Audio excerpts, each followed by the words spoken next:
uSithabile ngwacebisa ngiphuma ngaphansi kwa-Ward 5 esigodini saseMpangweni. Ngilana ngizonxusa abantu bangivotele kulolu hlelo esilijoyinile le-The Youth Empowerment.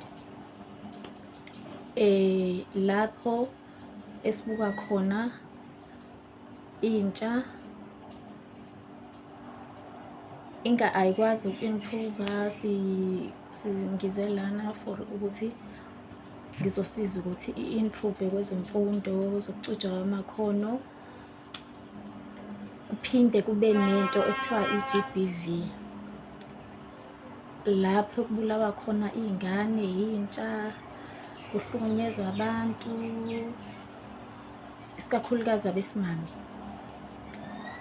Bayahlukumezeka, bayadlwengulwa, kuningi nje, bayashawa,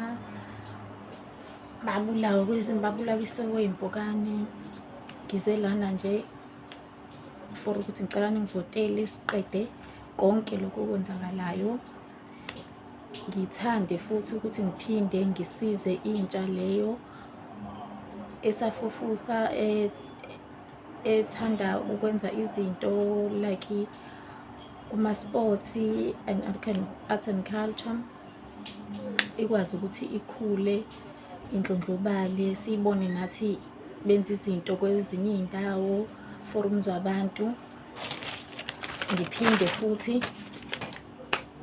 ngithande lapho ukusiza osomabhizinisi, bathuthukisa ezokuvakasha, ngikhuthaza osomabhizinisi, ngisekele kwezolimo, ngisize nje intsha ukuthi improve, kuphele konke ebekwenzakala okubi ekubulaweni kwabo. Ngisize nje umuzi wabantu ukuthi uqine, kube yilento ohlezi uyidinga, uyifuna. Kuphinde kube khona into ekuthiwa i-health affairs, lapho sibala khona ama-HIV, ama-mental health. Kunabantu abaphila nezifo abangathandi ukukhuluma ngazo, lapho singazama khona ukwenza uhlelo ukuthi abantu bakhone ukukhuluma kithi njengabantu abazobe besiza, sibabonisa, bakhone ukuthola ne-treatment eyanele. Nalabo abangakafiki kulezo zimo zezifo, ukuthi bahlale imizimba yabo i-right, i-healthy,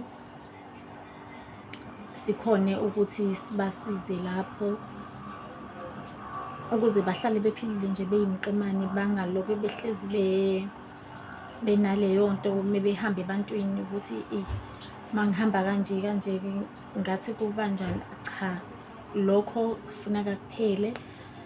Wonke umuntu azizwe ekhululekile phakathi kwabantu, akwazi nje ukuthi mehleli nabantu abeyilento abantu abasuke beyiyona, angaloku ekhalaza, eziloku ezisusa kubona. Cha, lokho kumele kuphele. Ayikho into engapheli, ayikho into engaqedwa. Ngibonge ithuba.